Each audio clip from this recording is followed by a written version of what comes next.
कल हमने बात करी थी कि हर व्यक्ति को सुख, शांति, खुशी और समृद्धि की तलाश है, मगर बाहर के भौतिक संसाधनों को पाकर भी वो सुखी नहीं हो पाता, शांति और खुशी को उपलब्ध नहीं हो पाता, क्योंकि सुख, शांति, खुशी एक मानसिक घटना है और इसलिए हमें ध्यान के जरिए अपने मन का अवलोकन करना होगा, उसे साफ करना होगा।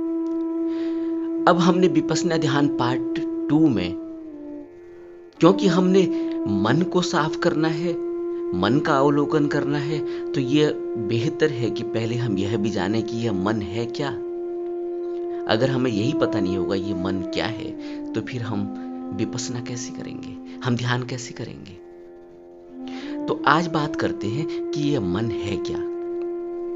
सबसे पहले तो यह कि जो शरीर हमें दिखाई दे रहा है, इस शरीर में मन रहता है और इस शरीर से बाहर भी मन रहता है।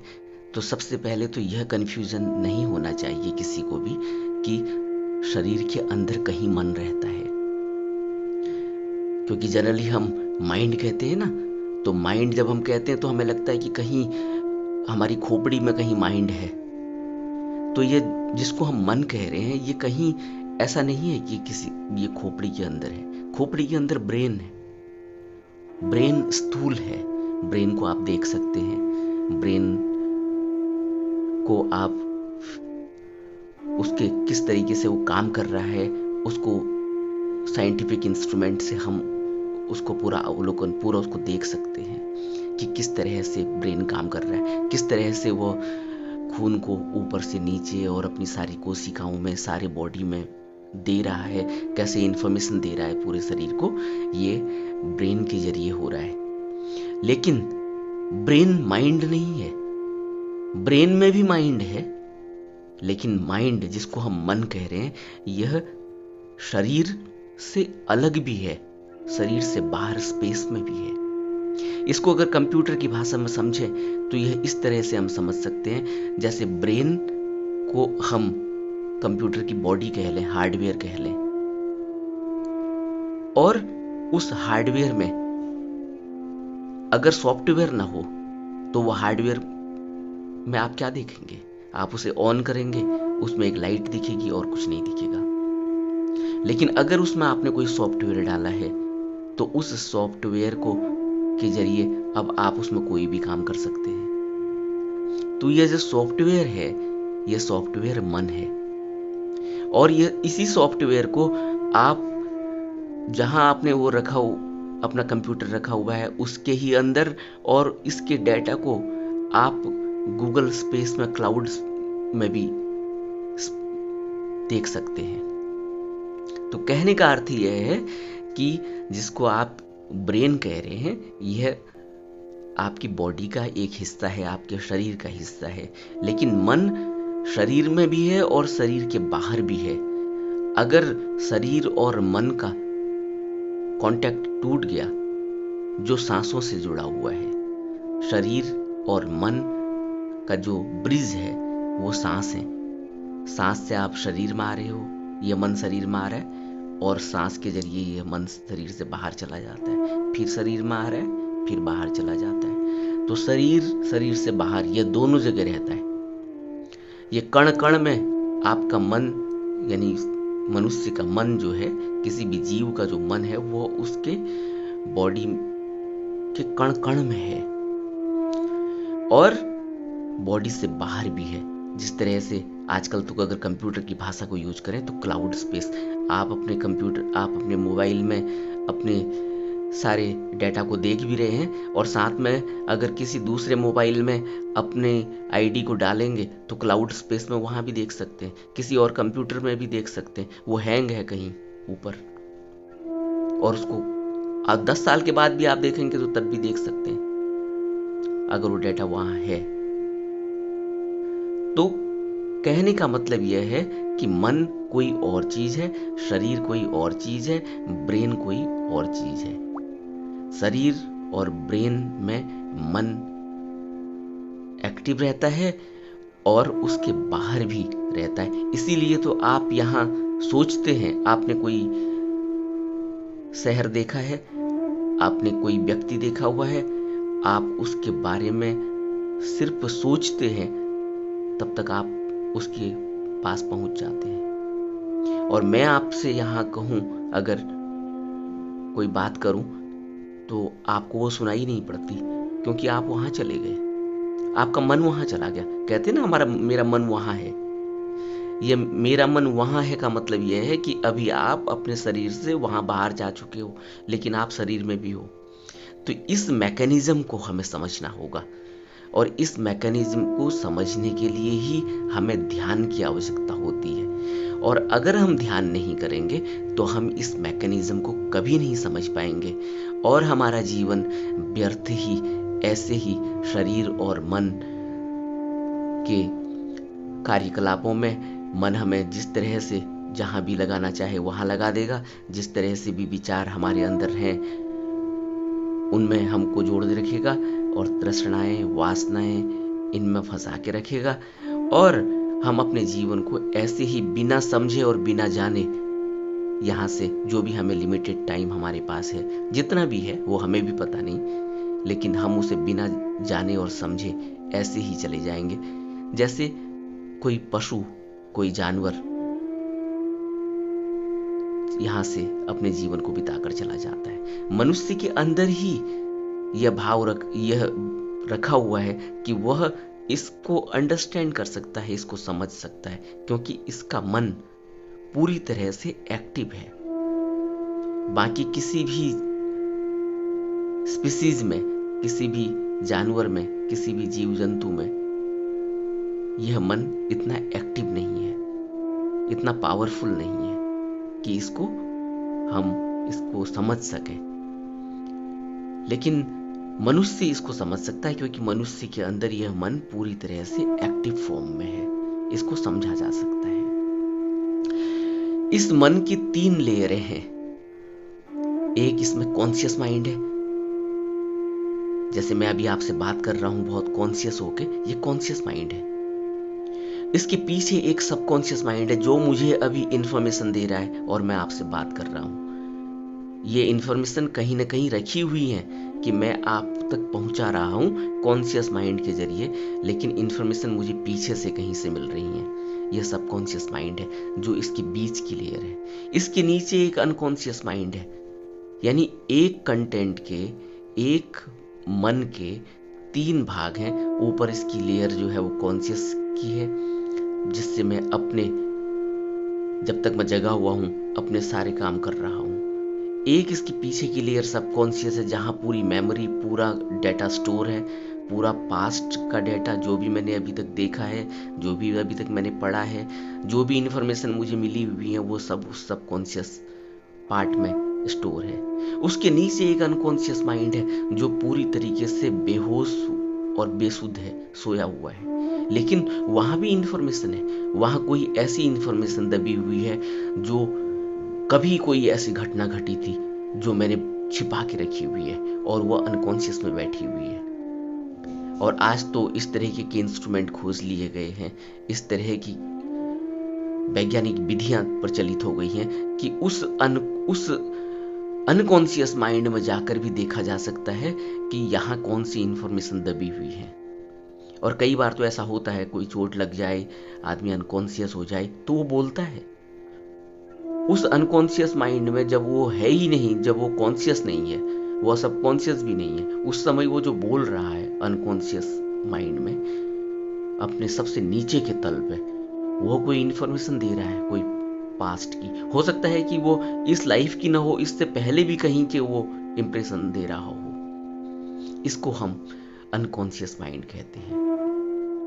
तो कॉन्शियस माइंड जो है, इस कॉन्शियस माइंड के जरिए हम अपना डेली के एक्टिविटीज, डेली के काम करते हैं। लेकिन यह कभी नहीं समझना चाहिए कि ये कहीं यहाँ हमारे कहीं खोपड़ी के अंदर कहीं ये कॉन्शियस माइंड है। यह कॉन्शियसली हमें बॉडी के जरिए एक्टिविटी चल रही हैं, लेकिन यह मन एक नैनो सेकंड, जब तक भी आप सोचते हो कि आपने कहीं भी कोई विचार किया, आप वहां चले गए, आपको लग रहा है ना कि आप आंख से किसी टेबल को देख रहे हो, आंख से कोई किसी वस्तु को देख रहे हो, किसी दृश्य को देख रहे हो, ये आपको लग रहा है। आंख कुछ नहीं देखती, आंख के अंदर वो कैपेसिटी नहीं है। आंख तो एक मांस का लोथड़ा है। इसके पीछे से कोई देख रहा है और साथ में चला जाता है वहां, और आपको पता भी नहीं चलता। जिस तरह से आप डेटा भेजते हो ना, एक कॉम्प्रेस्ड कई जीबी का डेटा आपकी एक छोटी सी चिप में, जिसको आप आजकल मेमोरी कार्ड कहते हो, उस छोटी सी चिप में आपके कई जीबी डेटा कॉम्प्रेस्ड फॉर्म में है। और वह कॉम्प्रेस्ड फॉर्म का डेटा जब आप उसको लाते हो अपने स्क्रीन पर तो कितना हो जाता है। इसी तरीके से आपका सारा का सारा डेटा, कई लाइफ का डेटा, अब लाइफ अगर कहें तो इसीलिए कहा जाता है कि आप यहां आज के नहीं हैं, आप अनंत जन्मों से यहां शरीर पर शरीर लेकर, और वो सारा डेटा आपके कॉन्शियस और सबकॉन्शियस और अनकॉन्शियस माइंड, जो ये 3 पार्ट है माइंड के, इनमें वो स्टोर है। इसी को तो संस्कार कहा जा रहा है, इसी को वेदना कहा जा रहा है, इसी को रूप और संज्ञा, जो 5 उपस्कंद बताए गए, बुद्ध ने बताए हैं, उन 5 उपस्कंदों में यही तो सारी बात है कि आपका माइंड इस तरह से काम कर रहा है। यह रूप में भी है, यह वेदना में भी है, यह संज्ञा में भी है, और यह संस्कार में भी है, और यह विज्ञान में भी है। इस तरह से इन 5 स्कंदों को उन्होंने बताया कि ये डेटा और ये माइंड इस तरह से आपका काम कर रहा है और इस तरह से है। अब बात करते हैं कि कॉन्शियस, सबकॉन्शियस और अनकॉन्शियस माइंड जब एक्टिविटीज कर रहा है तो सबकॉन्शियस माइंड तो पूरा सारा डेटा आपका स्टोर्ड है। इसीलिए तो आपको अगर कहीं कोई इन्फॉर्मेशन चाहिए तो वो इन्फॉर्मेशन कहां से मिल रही है आपको कैसे पता चल रहा है। मैं भी सांप को देख रहा हूं और आप भी सांप को देख रहे हो। आप सांप को देख के आपके पूरे रोंगटे खड़े हो गए हैं, आपका पसीना निकल रहा है और आप भाग रहे हो और मैं खड़ा हूं। देखा ना आपने घटनाएं, ये घटनाएं तो रोज आपके घरों में घट रही है।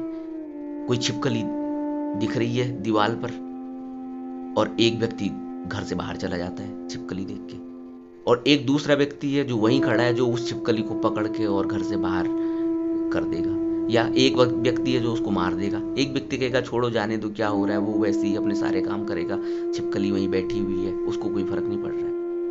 एक ही तो छिपकली है, तो इतनी एक्टिविटीज क्यों हो रही है? इससे क्या पता चलता है? इससे यह पता चलता है कि आपके ब्रेन में नहीं, आपके माइंड में इतने इंप्रेशंस हैं। इसी तरह से हर व्यक्ति का माइंड अलग है, हर व्यक्ति का मन अलग है। मुझे वही चीज बहुत पसंद है, आपको वो चीज बिल्कुल पसंद नहीं। मुझे कोई दृश्य बिल्कुल पसंद नहीं, आप उस दृश्य के लिए पागल हुए जा रहे हैं। आप उसके लिए हजारों रुपए, लाखों रुपए खर्च कर देते हैं, और मैं कहता हूं ये तो नगण्य है यार, इसकी तो कोई जरूरत ही नहीं। क्या हुआ ये कि आपके अंदर इंप्रेशन अलग लगा हुआ है, मेरे अंदर इंप्रेशन अलग लगा हुआ है। इसको संस्कार कहते हैं। मेरी माँ ने मुझे बचपन में मारा है, आपकी माँ ने बचपन में आपको नहीं मारा है। आपकी सारी जरूरतें पूरी हुई हैं, माँ बाप ने जरूरतें पूरी की हैं। दूसरा बच्चा है, उसकी जरूरतें बिल्कुल पूरी नहीं हुई हैं, तो वह माँ बाप से उस तरह से उसका व्यवहार अलग है, और जिसकी जरूरतें पूरी हो गई हैं उसका व्यवहार अलग है। एक को आसानी से सब कुछ मिल रहा है, उसका व्यवहार बिल्कुल अलग है। एक को बहुत मुश्किल से मिल रहा है, उसका व्यवहार बिल्कुल अलग है। एक व्यक्ति को नहीं मिल रहा है तो वो चोरी कर रहा है, एक व्यक्ति कह रहा है यार चोरी, इसके लिए चोरी करने की क्या जरूरत थी, ये तो कोई चीज ही नहीं है, उसके लिए वो कोई चीज नहीं है। लेकिन दूसरे व्यक्ति उसके लिए चोरी कर देने को तैयार है। एक व्यक्ति कह रहा है यार ये क्या बात है यार, तुम किसी लड़की को ऐसे कहीं भी उसको जो है छेड़ देते हो, कहीं भी उसको गाली गलौज कर दे रहे हो, कहीं भी उसके साथ बदसलूकी कर रहे हो, कहीं भी उसके साथ कुछ इस तरीके का कृत्य कर दे रहे हो जहां उस व्यक्ति को हैंग किया जा रहा है, उसको मृत्यु दंड दिया जा रहा है, उसको फांसी की सजा सुनाई दी जा रही है, और आप आपको वही लड़की दिखाई देती है, आप कहते हो अरे ये तो कुछ भी नहीं है, आपके लिए कोई घटना ही नहीं घटी और दूसरे व्यक्ति ने अपनी जिंदगी को दांव पर लगा दिया, उसको फांसी चढ़ लग गई। क्या हुआ? हुआ ये कि आपके अंदर इंप्रेशन अलग है, उसके अंदर इंप्रेशन अलग है, और यह इंप्रेशन, यही मन में जो लगे हुए हैं, यह इंप्रेशन दिखते नहीं। अब क्यों नहीं दिखते? इसीलिए नहीं दिखते कि क्लाउड स्पेस में आपको डेटा कहाँ दिखता है? आपको उस छोटी सी चिप में डेटा कहाँ दिख रहा है? उस चिप में डेटा कहाँ दिखता है? उस चिप में डेटा दिखता है जब उसको आप स्टोर करते हो, अपने हार्डवेयर में, सॉफ्टवेयर में डाल रहे हो, उसके बाद आपको वो सारा डेटा दिख रहा है कि ये है। इसीलिए तो बुद्ध आपका सारा डेटा देख रहे हैं। बुद्ध तो देख लेते हैं कि आपका डेटा सारा क्या है आपके पास, वो उस चिप को खोल लेते हैं। आपसे वो चिप नहीं खुलती, और जब हमसे वो चिप नहीं खुलती तो हम कहते हैं हमने तो कुछ किया ही नहीं, हम तो बिल्कुल ही बेगुनाह हैं। लेकिन बुद्ध कहते हैं तुम्हें नहीं पता तुम कौन हो। अगर तुम्हें बता दिया जाएगा तो शर्म से तुम्हारी आंखें नीचे झुक जाएंगी और तुम कहते हो कि हम तो आपकी शरण में आए हुए हैं, हमें तो कुछ भी नहीं हो रहा है, हमें तो अभी कोई समाधि का एहसास ही नहीं हुआ, हमारे अंदर तो अभी कोई प्रकाश ही नहीं पैदा हुआ। और बुद्ध कहते हैं कि अगर तुम्हारी चिप खोल के दिखा दी जाए तो तुम आंख नहीं उठा पाओगे कि तुम क्या करके आए हो।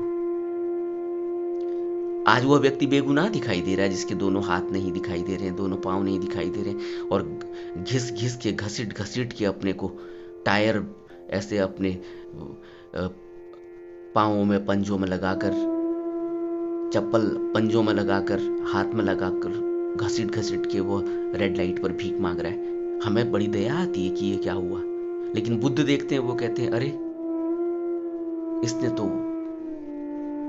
इसके पास तो ये इंप्रेशन लगे हुए हैं, इसने तो पिछली बार में किसी के इसी तरीके से हाथ पांवों को काटा है। अभी हमने कुछ गाथा सुनी थी पहले कि किस तरह से एक बाप को, जो पिछले जन्म में उसका बाप था, वह उसको किस तरह से वह भिखारी बन गया और उसका बेटा उसको अपने घर से भगा रहा है, मार के भगा रहा है कि यहाँ भीख मांगने क्यों आ गया। बुद्ध वहीं से गुजर रहे हैं और बुद्ध कहते हैं अरे इनको बुलाओ, इसको भी बुलाओ और इसको भी बुलाओ। तब वो उस बेटे से कहते हैं अरे ये तेरा बाप था पिछले जन्म में। वो कहता है नहीं, कैसे कहते हो आप, ये मेरा बाप था। वो कहते हो इसने वहां धन गाड़ के रखा हुआ है, इससे पूछो, इसको याद है, तभी ये इसको घर देखते ही याद आ गया, अपने पुनर्जन्म का, पिछले जन्म का स्मरण आ गया है, इससे पूछो कहाँ रखे।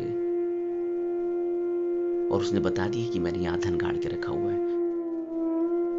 तब उसे एहसास हुआ। तो हमें तो कुछ भी पता नहीं, हम बनी तो रहे हैं कि हम बहुत ज्ञानी आदमी हैं, हमें कुछ भी पता नहीं। इसीलिए सभी बुद्ध पुरुष ये कह रहे हैं कि आपको ध्यान की जरूरत है। अगर आप ध्यान नहीं करोगे तो आपको कुछ भी पता नहीं चलेगा। और अगर आप ये सोच रहे हो कि बिना ध्यान करे आप यहाँ आनंद ले लोगे, यहाँ सुख ले लोगे, या यहाँ जो बुद्ध कह रहे हैं कि आर्य सत्य यह है कि यहाँ दुख है, और आर्य सत्य यह भी है कि यहाँ से मुक्त होया जा सकता है, इस दुख से मुक्त होया जा सकता है। और उसके लिए आपको अष्टांगिक मार्ग को फॉलो करना पड़ेगा। और आर्य अष्टांगिक मार्ग क्या है? उसमें वही है सम्यक स्मृति, सम्यक समाधि और सम्यक व्यायाम। सम्यक व्यायाम करना है, सम्यक स्मृति जगेगी, सम्यक स्मृति से सम्यक समाधि, और सम्यक समाधि में हम अपने मन को देख पाएंगे और अपने शरीर को देख पाएंगे कि किस तरह से काम कर रहा है, और बिना इसके होगा नहीं। और सारे ही बुद्ध पुरुष यही कह रहे हैं। अब तक जमीन पर जितने भी बुद्ध पुरुषों का अवतरण हुआ है, जितने भी बुद्ध पुरुष हुए, सबने यही कहा कि ध्यान करना होगा। ध्यान के जरिए ही आप अपने मन को पूरी तरह से, इस चिप को, इसका अवलोकन कर सकते हैं। इसको अपने इस हार्डवेयर में डाल के, इस सॉफ्टवेयर में डाल के, अपने इस हार्डवेयर से पूरी तरह से इसको खोल कर देख सकते हो कि ये क्या है। और जैसे ही ये दिखेगा वैसे ही इसको डिलीट किया जा सकता है। अगर दिखेगा ही नहीं तो डिलीट कैसे करेंगे? जब मुझे यह पता ही नहीं चल रहा है कि मेरी तृष्णा क्या है, मुझे हर लड़की अच्छी दिख रही है रोड में चलते हुए, एक को देखता हूँ, दूसरे को देखता हूँ, तीसरे को देखता हूँ, मुझे हर आदमी अच्छा दिखाई दे रहा है, एक को देखता हूँ, दूसरे को देखता हूँ, तीसरे को देखता हूँ, सुबह से शाम तक कितनों को देखता हूँ। यह तृष्णा क्यों है? और यह तृष्णा का रूप बदल जाता है। जब यह एक तृष्णा पूरी हो जाती है, फिर भी तृप्ति नहीं होती, फिर दूसरी तृष्णा, फिर तीसरी तृष्णा, फिर अब कुछ पहनने को चाहिए, कुछ अच्छा घूमने को चाहिए, फिर कुछ अच्छा खाने को चाहिए। इतने इंप्रेशन लगे हुए हैं इस मन पर, और यह मन वहीं ले जाता है जहां इसमें इंप्रेशन लगे हुए हैं। इसलिए तो कोई आदमी कहीं जाता है, कोई आदमी कहीं जाता है, आप देखते हैं ना कैसे डेस्टिनेशन बन रही है उसकी। हमें लगता है कि हमें यह लगता है कि हम यह कर रहे हैं, हमने यह पाथ चुना है तब हम वहां जा रहे हैं। हमें नहीं पता कि चॉइसेस तो सारी रखी हुई हैं, लेकिन उन चॉइसेस पे आप एक सर्किट बनाते हुए चल रहे हो, और उन इम्प्रेशंस के जरिए आप अपना एक रोड मैप तैयार कर रहे हो। देखते हैं ना, अब किसी ने मेरे से कभी प्रश्न किया था कि यह विचार कहां से आते हैं। मैं तो कोई विचार करना ही नहीं चाहता, विचार कहां से आते हैं? फिर विचार कैसे आ रहे हैं? एक चमगादड़ को हम रात में देखते हैं उड़ते हुए, तो हमने देखा कि वो बहुत तेजी से उड़ता है, और तुरंत जैसे ही वो देखता है कहीं दीवार है या कहीं पेड़ है, कहीं ऐसा आगे से कोई ऑब्स्टिकल आ रही है, तो तुरंत नैनो सेकंड में वो बैक कर अपने को टर्न कर देता है। कैसे कर देता है? तो हमने पढ़ा कि उसके अंदर कुछ सेंसेस हैं, वो वाइब्रेशन से उस सेंसेस को लेता है और देखता है कि आगे ऑब्स्टिकल है, वो सेंसेस मुझे बैक कर रही हैं, तो वो रिटर्न वापस आ जाता है। यही रात में उल्लू करता है। तो ये हमने ज्ञान लिया कि उल्लू और चमगादड़ इस तरह से इंप्रेशन से अपने को बदल देते हैं, अपने रास्ते को बदल देते हैं और अपना जीवन चला लेते हैं। इसी तरह से हमने बंदर को देखा। बंदर देखता है कि मेरी माँ वहां चली गई, और ऐसे ऐसे पेड़ में इस तरह से इसने ये टहनी पकड़ी, और इस तरह से ये ऊपर चढ़ी, इस तरह से यहाँ जंप किया, यहाँ से यहाँ जंप किया। वो बच्चा जंप करते करते माँ को वहां दूर देखता है और वहां पहुंच जाता है। क्या हुआ? उसने भी एक सर्किट उसने देखा, और उसका मन इस तरह से उसने उस सर्किट को पकड़ा, और वो सर्किट के सहारे, एक रोड मैप के सहारे वहां पहुंच गया। हम पैदा हुए, हमारी माँ ने, हमें पता भी नहीं है, लेकिन वो जब ऐसी कोई आवाज निकालती है, हमें बाथरूम में ले जाती है, तो हमें यूरिन आ जाता है या टॉयलेट, या हम पोटी करते हैं। क्या हुआ? एक सर्किट बन रहा है, एक रोड मैप बन रहा है, एक इंप्रेशन इस तरीके का कि ऐसे अगर वो कर रही है तो इसका मतलब यह है। और धीरे धीरे हम वहीं पल बढ़ रहे हैं, सब देख रहे हैं, उसकी एक्टिविटीज को देख रहे हैं, यह इंप्रेशन हमारे अंदर जा रहे हैं। हम देख रहे हैं वो रोटी बना रही है, तो उसने कहा चिमटा, ये चिमटा लेकर आ। मैं कहता हूँ चिमटा कहाँ है, क्या है, मुझे कुछ पता नहीं। वो दिखाती है, ऐसे अंगुली करती है, मैं देखता हूँ उस तरफ को, मेरा मन वहाँ जाता है, अच्छा ये इसको कह रही है, मैं पकड़ता हूँ, उसको देता हूँ। अगले दिन से मुझे वो चिमटा याद हो जाता है कि चिमटे का मतलब चिमटे से रोटी बनाते हैं, रोटी को पकड़ के ऐसे सेकते हैं। अभी चिमटा तो उसने कहीं स्कूल में उसे पता भी नहीं कि चिमटा कैसे लिखते हैं, चिमटे को क्या कहते हैं, चिमटे की क्या मीनिंग होती है, लेकिन चिमटा सीख लिया उसने। फिर उसने ऐसी स्पून सीख ली, चम्मच सीख ली, फिर उसने ऐसे ही ABCD सीख ली। इसीलिए तो जिस चीज को हम देखते हैं और उसी के बारे में हमें कोई पढ़ाता है, A फॉर एप्पल, एप्पल को दिखाया, और एप्पल को देख के, एप्पल की इमेज देख के हमने A फॉर एप्पल कहना शुरू कर दिया। ऐसे ही तो संस्कार लग रहे हैं। बाकी थे तो हम बिल्कुल कोरे कागज की तरह, लेकिन कहां से यह विचार कैसे पैदा हुए? इन विचारों को पैदा करने के लिए हम यहाँ आके जो एक्टिविटीज हमने की है, वो एक्टिविटीज कहीं सेव हो रही है, किसी ऐसी जगह में सेव हो रही है जहां से फिर उस एक्टिविटीज को हम रिपीट करते हैं, और रिपीट करते करते वह संस्कार गहरा हो जाता है। यहाँ सब कुछ रिपीटिशन चल रहा है, और यह सब कॉन्शियस में जो संस्कार बैठ रहे हैं, मेमोरी बैठ रही है, इसीलिए तो रिपीटिशन से ही इसको मिटाया जा सकता है, इसको बिल्कुल सामने लाया जा सकता है। आपको बचपन में टेबल पढ़ाई गई, आपको बचपन में ABCD पढ़ाएगी। अब तो ABCD आपने कहीं शायद मुझे लगता है 50 सालों से अगर किसी ने न पढ़ी हो, या 70 ईयर्स 80 ईयर्स में भी न पढ़ी हो, और उस बुजुर्ग आदमी को आप कहो कि 2 की टेबल या 3 की टेबल या 5 की टेबल सुनाओ, तो वो तुरंत सुना देता है। कहाँ से सुना देता है? उसके सबकॉन्शियस माइंड में इतने गहरे में वह टेबल बैठी हुई है कि वो कॉन्शियस, जब वो कॉन्शियस माइंड से कॉन्शियसली कोई उसको कह रहा है कि 2 की टेबल, तो वो कॉन्शियस माइंड सबकॉन्शियस से आपके डेटा को आगे लाके कॉन्शियस माइंड से वो उसको रिसाइट कर देता है। आप इस मैकेनिज्म को समझ रहे हैं? हम इस मैकेनिज्म को अगर यह समझने की कोशिश करें कि हम इसको समझ जाएंगे अपने माइंड से, हम कभी नहीं समझ पाएंगे। क्यों?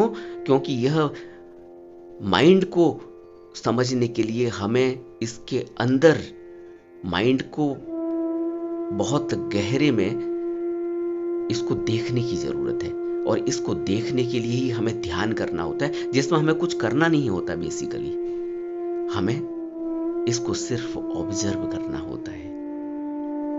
और इस ऑब्जर्व करने, क्योंकि हमारे पास हमें कोई बताने समझाने वाला नहीं, हम इतने अंधे की तरह हैं, हमारी कोई चेतना जागृत नहीं हुई है, हमारे अंदर कोई लाइट नहीं है, हमारे अंदर कोई इस तरह का कोई अभी भाव ही नहीं जगा। तो इस भाव को जगाने के लिए ही हमसे कहा जाता है ध्यान करो। अब करेंगे कैसे? हमें तो कुछ पता ही नहीं, इसलिए सहारा लिया जाता है कि कोई गुरु। अब वो, हालांकि वो अंदर ही कोई चीज ऐसी है जिसका बुद्ध ने कोई जिक्र नहीं किया, इसीलिए नहीं किया क्योंकि अभी तुम्हें बताएं क्या, क्योंकि अभी तो तुम्हें कुछ दिखे, तुम तो तब मानोगे जब तुम्हें दिखाई देगा, और तुम्हें दिखाई नहीं देगा, तुम्हें मन ही नहीं दिखाई दे रहा है, तुम मान रहे हो। कैसे मान रहे हो? सिर्फ इसीलिए क्योंकि तुम्हें फील हो रहा है कहीं कि मैंने ये चीज खाई, नींबू मैंने मुंह में लिया और ये मुझे खट्टा लगा, और मैंने ये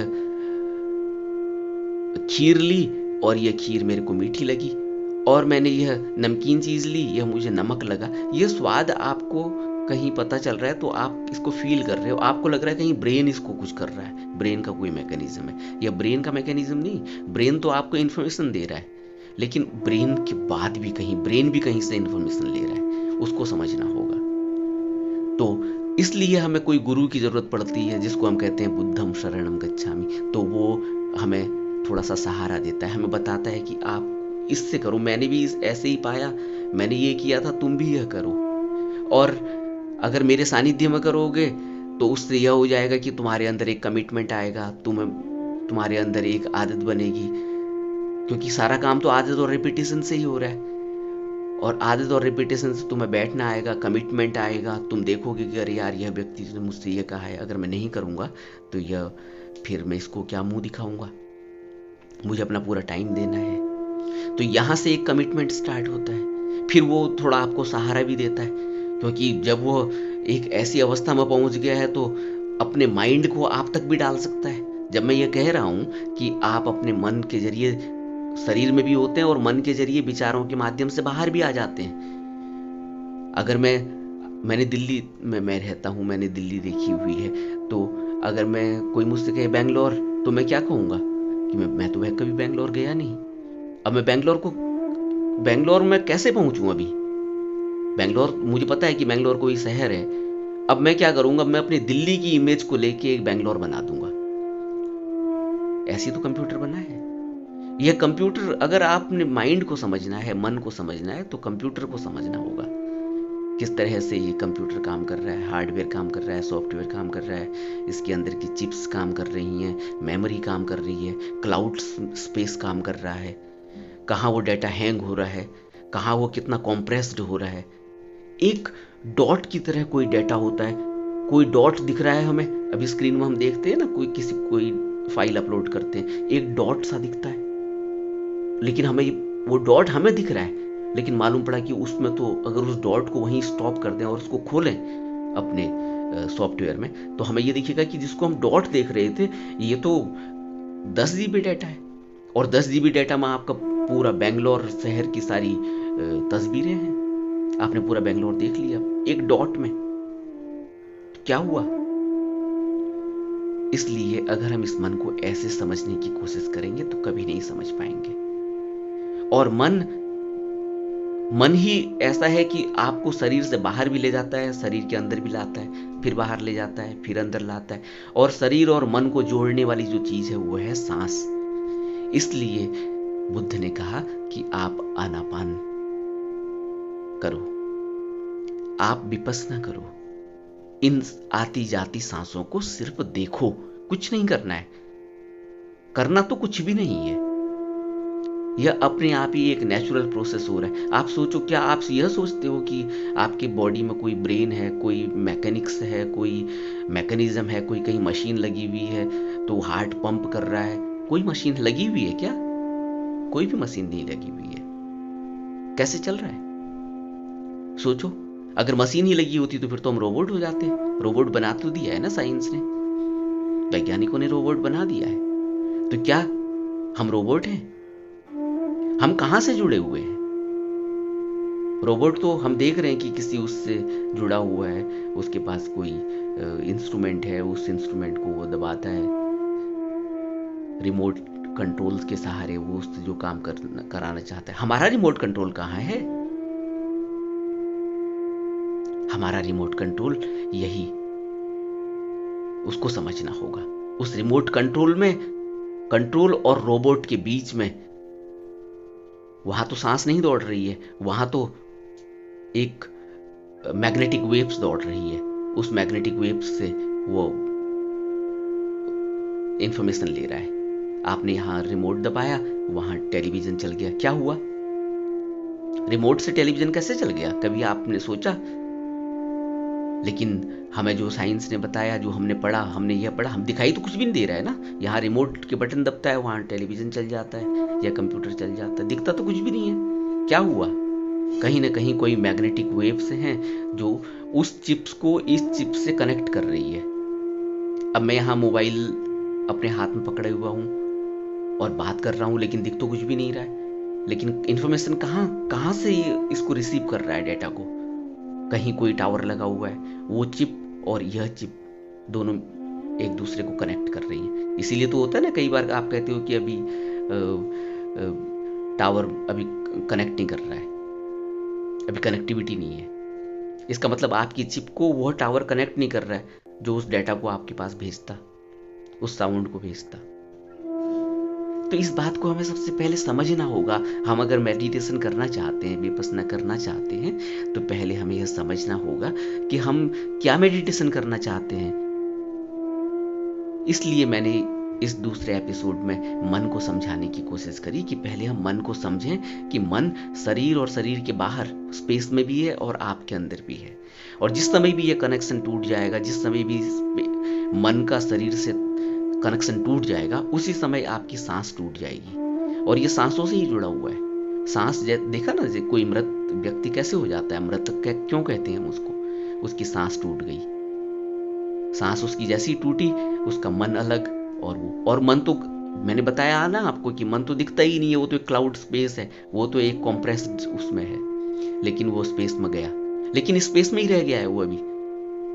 जिसको बुद्ध कह रहे हैं कि वो स्पेस में ही रह गया है, वो फिर दोबारा से शरीर ले लेगा। क्यों? क्योंकि उसमें सारे वो चिप, हमें जो डेटा है ना, वो उसमें कॉम्प्रेस्ड फॉर्म में, जिसको मैंने अभी कहा कि डॉट हमें दिख रहा है कहीं स्क्रीन पे, वो डॉट में तो कई जीबी डेटा है। और वो डॉट कभी भी जो है फिर दोबारा से रूप ले लेगा, और फिर रूप ले लेगा, फिर आप आ जाएंगे, और फिर रूप में आप आ जाएंगे, फिर आपको वो पुराना स्टोर डेटा का कुछ पता नहीं है, फिर आपको मैंने तो कुछ किया ही नहीं। ये विचार कहां से आते हैं? शायद मैंने आपको बहुत अच्छे तरीके से, बहुत ही साधारण भाषा में समझाने की कोशिश की है और आप समझ रहे होंगे। तो शरीर और मन को जोड़ने के लिए हम सांस से जुड़े हुए हैं, और यह सांस नेचुरली ऑटोमेटिक है जो आपके अंदर से मन को जोड़ रही है, मन से शरीर को जोड़ रही है। आप ले नहीं रहे हैं सांस को, ये गलतफहमी है कि मैं सांस ले रहा हूं। अगर हम सांस लेने वाले होते तो हम तो सो जाते हैं, फिर वो सांस लेने वाले को तो पता ही नहीं होता है। जब हमें शरीर का पता नहीं होता, मन का पता नहीं होता, तब भी सांस चल रही है और हम कनेक्ट हैं मन से। तो कौन सांस ले रहा है फिर? तो यह भी हमें समझना होगा कि सांस हम नहीं ले रहे, ये एक नेचुरल मैकेनिज्म है, और इस मैकेनिज्म को हमें समझना होगा। इसलिए अगर हम शरीर और मन को जोड़ने वाली इस सांस पर अपने आप को कंसंट्रेट करें। जैसे ही हम उसको कंसंट्रेट करेंगे और शरीर और मन के बीच में इस सांस को देखने लगेंगे, तो धीरे धीरे धीरे धीरे मैं इस शरीर से अपने मन की तरफ को बढ़ने लगूंगा। और इस मन को मैनिफेस्ट जो ये शरीर में हो रहा है, ये मैनिफेस्टेशन में मैं अपने सारे थॉट को देखने लगूंगा, अपने विचारों को, अपने संस्कारों को देखने लगूंगा मतलब मैं इसको फील करूंगा कि किस तरीके से मेरी बॉडी में एक्ट कर रहे हैं। अभी तो मैं सोई हुई अवस्था में, तभी तो कोई आदमी किसी का रेप कर दे रहा है। सोई हुई अवस्था, तभी तो कोई आदमी कोई चोरी कर दे रहा है। सोई हुई अवस्था में है, उसे पता ही नहीं चल रहा है। उसके सेंसेज इतने एक्टिव हो चुके हैं कि उसे पता ही नहीं चल रहा है कि वो क्या कर रहा है। लेकिन एक दूसरा आदमी थोड़ा सा, उसके अंदर प्रज्ञा जगी हुई है, उसके अंदर थोड़ा सा होश जगा हुआ है, तो वह वो काम नहीं करता। इसीलिए वह व्यक्ति पशुवत है, जो पशुओं की तरह काम कर दे रहा है। लेकिन एक व्यक्ति जिसके अंदर थोड़ा सा प्रज्ञा का जन्म हुआ है, थोड़ी सी वह किरण, थोड़े से उसके संस्कार अच्छे हैं, थोड़े से उसकी मैल कम लगी हुई है, उसमें ज्यादा उसका मन खराब नहीं है, वहां उसके अंदर चेतना। इससे यह पता चलता है कि हमारा मन जब चेतन हो जाएगा तो उसके अंदर कितना प्रकाश पैदा हो जाएगा। इसको बुद्ध कहते हैं कि तुम अपने दिए खुद बनो। जिसको वो संभोग काया, जिसका हमने पहले जिक्र किया कि एक दिव्य लोक है, दिव्य लोक तक आपकी रीच है। एक फिर सत्य काया है, वहां तक भी आपकी रीच है। यह मन जैसे जैसे आपका निर्मल होता चला जाएगा, ये सत्य काया तक आपको महसूस कराएगा। और दिव्य काया में आपको आवाज और प्रकाश, जिसका हमने अनहद में बात की है पिछले वीडियो में, अगर आप देखेंगे सुनेंगे तो यह हमें समझना होगा। पहले मन के मैकेनिज्म को समझना होगा ध्यान से पहले, और आज हमने यह अच्छी तरह से समझा है। अब हम इस पर विचार करेंगे। जब हमें यह मैकेनिज्म समझ में आएगा तब हमें यह पता चलेगा कि ध्यान क्या करना है, ध्यान कैसे करना है। बुद्ध ने कहा कि सांसों पर ध्यान करो। कुछ और तरीके बहुत हैं, तकनीक बहुत हैं, और बहुत अनंत समय से तकनीकें बनाई गई। सारी की सारी तकनीकें क्या कर रही हैं? सारी की सारी तकनीकें आपको आपके सबकॉन्शियस माइंड, जहां वो संस्कार लगे हुए हैं, आपकी मेमोरी है, जो आपको सांप को देखते ही गुस्सा दिला दे रही है, आप मारने के लिए, आप लाठी लेके मारने के लिए दौड़ जा रहे हो। क्यों दौड़ जा रहे हो भाई? लेकिन मेरा संस्कार ऐसा नहीं। मैं सांप को देखते ही मैं तो आनंदित हो रहा हूं, मैं लाठी लेके तो नहीं दौड़ता। तो जब मैं रुक के देखूंगा अपने सबकॉन्शियस माइंड को, तो मुझे सांप पर फिर गुस्सा नहीं आएगा। मैं सांप को फिर मारने क्योंकि मैं अब अपने को देख रहा हूं। फिर मैं यह भी समझ रहा हूं कि अरे दूसरा व्यक्ति भी तो मेरे सामने खड़ा हुआ है, उसको तो कुछ भी नहीं हो रहा है, और यह मुझे कुछ कर भी नहीं रहा है। लेकिन अभी मेरे अंदर वो पुराना संस्कार था, क्योंकि कभी ना कभी मुझे उसने काटा है या मैं उससे डर गया हूं, तो वो डरा हुआ संस्कार, वो सबकॉन्शियस माइंड, वो मेमोरी मेरे को, इसीलिए तो होता है ना, इतनी जल्दी आदमी क्रोधित हो जाता है और दूसरा आदमी क्रोधित नहीं हो रहा। उसके लिए वो बात हुई नहीं जिस बात पे दूसरा आदमी गुस्सा करके, मारपीट करके और पता नहीं जेल में चला गया। दूसरा आदमी भी वहीं खड़ा है, उससे भी वही बात हो रही थी। वो कह रहा है कि ये तो बात ही ना गणी है यार, इस पर कौन विचार करेगा। तभी तो बुद्ध कह रहे हैं कि तुम मुझे गाली तो दे सकते हो, लेकिन मैं कोई रिएक्शन थोड़ी करूंगा। तुम दे सकते हो ना, यह तो तुम्हारी चॉइस है, तुमने दे दिया, लेकिन मैं लूंगा तभी तो। मैं एक्सेप्ट कहां कर रहा हूं तुम्हारी गाली को? तुम दे सकते हो, लेकिन मैं लूंगा तभी तो। इसलिए वो कहते हैं कि मैं तो दुख और सुख से ऊपर हूं। लेकिन दूसरा आदमी, हम जैसा आदमी, उस गाली को ले लेगा, मारपीट कर देगा, जेल में चला जाएगा, और मालूम पड़ा कि मृत्यु दंड भी हो गया, क्योंकि उसने उसको जान से ही मार दिया था। तो जीवन इतनी सी बात पे चला गया। इतना अमूल्य जीवन जिसमें आप ध्यान कर सकते थे, वह अमूल्य जीवन आपने, किसी आदमी ने गाली दे दी, उसी पर आपने उसको दांव पे लगा दिया, उस जीवन को। क्या हम होश में हैं? कहां हैं हम? अब अगर आप मेरी बात समझ रहे होंगे तो आप यह समझ रहे होंगे कि हम अभी बेहोश हैं, अभी हम अजागृत अवस्था में हैं। तभी तो बुद्ध बार बार कह रहे हैं कि बेहोशी से ऊपर तो इतना प्रमाद गहरा है। शराबी के अंदर भी थोड़ी सी सेंस होती है, वो भी थोड़ा सा डगमगा के अपने आप को कंट्रोल, कॉन्शियस माइंड से कंट्रोल करने की कोशिश करता है, डगमगाने से बचता है। हम तो हमारी स्थिति तो शराबी आदमी से भी नीचे चली गई है। इसको कभी अगर हम ध्यान से इस बात पर विचार कर पाए तो तब पता चलेगा कि मैं कहाँ हूँ। ये तृष्णाएं, ये वासनाएं और ये जिसकी भी बात बुद्ध कर रहे हैं, और हम कहते हैं कि तृष्णाएं कहाँ से आई, वासनाएं कहाँ से आई, तो ये क्रोध कहाँ से आता है, ये द्वेष कहाँ से आता है। अरे भाई, आता कहीं से नहीं है, आपको पता ही नहीं चल रहा है। ये तो पल पल हो रहा है, घट रहा है। ये आपका रिएक्शन बता रहा है कि आपके अंदर ये बैठा हुआ है, आप इससे जूझे हुए हो, आप इसको भुक्तभोगी हो, लेकिन आप मान नहीं रहे हो अभी भी। क्यों? कॉन्शियस माइंड तो बिल्कुल बचा बचा के चलता है ना अपने को। कॉन्शियस माइंड किसी से पूछो, तुमने इस लड़की को देखा, तुमने उसके गहने देखे क्या, तुम्हारे क्यों देख रहे हो तुम उधर को? वो कहेगा नहीं नहीं, मैं कहाँ देख रहा था, मैं इसलिए थोड़ी देख रहा हूँ। कॉन्शियस माइंड बचा के रखता है, लेकिन उसको अभी नींद में ले जाओ और सबकॉन्शियस माइंड को, फिर उसके सबकॉन्शियस माइंड को स्क्रीन पर देखो वो उसी लड़की को जिसको वो दिन में देख रहा था, या वो जो पैसे वो दिन भर कह रहा था कि दिन भर वो गल्ले पर बैठ के पैसे गिन रहा था, उसको सबकॉन्शियस माइंड उसका देखो जब सोया हुआ है, वो वहां भी गल्ले में पैसे ही गिन रहा होता है, और वो अपने नौकरों को डांट रहा होता है कि पैसे नहीं लिए उससे, और ये हुआ वो हुआ, उसको ज़्यादा पैसे दे दिए, उसको कम पैसे दे दिए, ग्राहकों का पूरा ध्यान नहीं रखा। वो सबकॉन्शियस माइंड में बैठा हुआ है, लेकिन कॉन्शियसली बचा के रखता है अपने को, बिल्कुल एकदम से टाइट पहन के और शर्ट पैंट अच्छी सी पहन के और डिओ और सेंट लगा के, लगेगा ही नहीं आपको कि यह व्यक्ति ऐसा है। अगर हम इस मन को समझेंगे तो हमें अपने ही ऊपर हंसी आने लगेगी, और इसको समझने का सबसे बेहतर माध्यम यही है जो सभी बुद्ध पुरुषों ने कहा कि आप अपने को मुक्त कर सकते हो, इस जन्म मरण से मुक्त। यह मन ही पैदा हो रहा है, यह मत समझना कि कुछ यहाँ और पैदा हो रहा है। आप अगर मर गए या कोई भी यहाँ मर गया तो वह जो पैदा हो रहा है दोबारा, जिसको पुनर्जन्म, और जिसको ये कह रहे हैं कि ये मृत्यु लोक है, ये भव लोक है, यहाँ बार बार पैदा हो रहे हैं, तो बुद्ध जो कह रहे हैं वो इसीलिए कह रहे हैं कि यह मन ही दोबारा पैदा हो रहा है, क्योंकि यह कहीं नहीं जाता, ये आपका डेटा कहीं नहीं जाता, ये डेटा क्लाउड में है, और आप 20 साल 30 साल के बाद भी उस क्लाउड स्पेस में अपने हार्डवेयर और सॉफ्टवेयर पर, अपने मोबाइल पे क्लाउड स्पेस को, अपने आईडी को खोलोगे, वो डेटा आपके सामने आ जाएगा। आपको हैरानी होगी, अरे 20 साल हो गए, ये तो मैंने कहीं बचपन में कभी स्कूल के दिनों में प्रोजेक्ट बनाया था, ये अभी भी है। ये बिल्कुल सेम, इतना आसानी से आप देख पा रहे हो कंप्यूटर पे, फिर भी अपने मन को नहीं समझ पा रहे हो। नहीं समझ पाओगे, क्यों? क्योंकि ध्यान जरूरी है। तो अब हम अगले एपिसोड में बात करेंगे। अब मैंने मन को आपको बहुत अच्छे तरीके से बता दिया, और मुझे लगता है ये वीडियो बहुत लंबा भी हो गया होगा, और आज मैंने बहुत तेजी से बहुत ज़्यादा बोलकर बात की है, ताकि मैं आपको सारा डेटा आपको कवर कर पाऊँ, सारे इन्फॉर्मेशन को। तो आज मैंने जो बात आपको करी, इसमें मन को मैंने पूरी तरह से खोल कर आपको बता दिया है।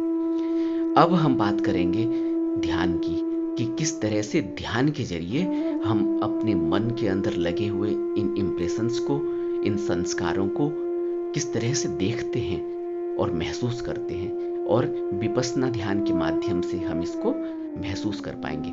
यह हर ध्यान के माध्यम से हो सकता है, ऐसा नहीं है कि विपश्यना ध्यान से ही। कोई कहेगा मैं विपश्यना ध्यान नहीं करता, मैं तो चैंटिंग करता हूँ, उससे भी हो जाएगा।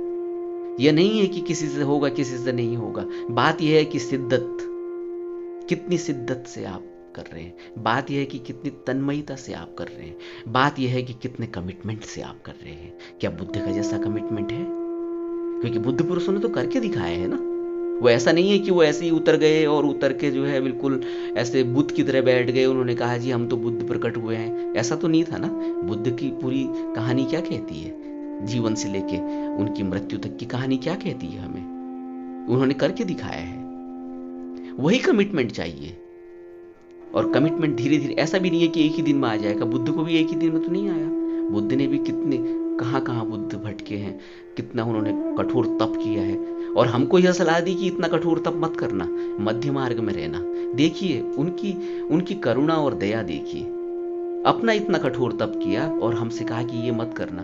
अनुभव ये नहीं कहता कि ऐसा करके होगा, बहुत आसानी से भी हो सकता है, मध्य मार्ग में रह के हो सकता है। मध्य मार्ग पर हम बाद में बात करेंगे, पहले हम इन जितने भी एपिसोड बन रहे हैं इनको पूरा कर लेते हैं कि यह ध्यान है क्या। तो अगली वीडियो में हम बात करेंगे कि विपश्यना ध्यान कैसे शुरू करते हैं,